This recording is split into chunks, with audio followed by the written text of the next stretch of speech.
ঝাল। প্রথমে কাঁকড়ার নুন হলুদ একটু লঙ্কার গুঁড়ো মাখিয়ে রেখেছি, এবার কড়াইতে তেল দিয়ে দিয়েছি, এবারে ভাজবো।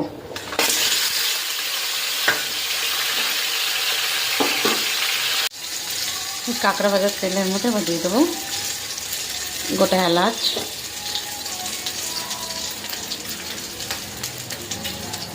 পেঁয়াজ রসুন টমেটো শুকনো লঙ্কা, এবার কষাবো।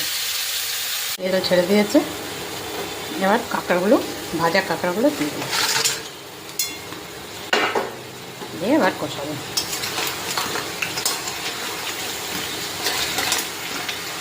একদম লোভনীয় খাবার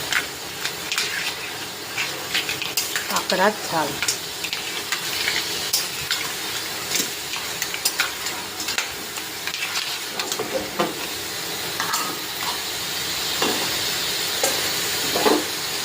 অতুলনীয় স্বাদে কাঁকড়ার ঝাল একদম এত টেস্ট হয়েছে, মানে আপনাদের বলে বোঝানো যাবে না।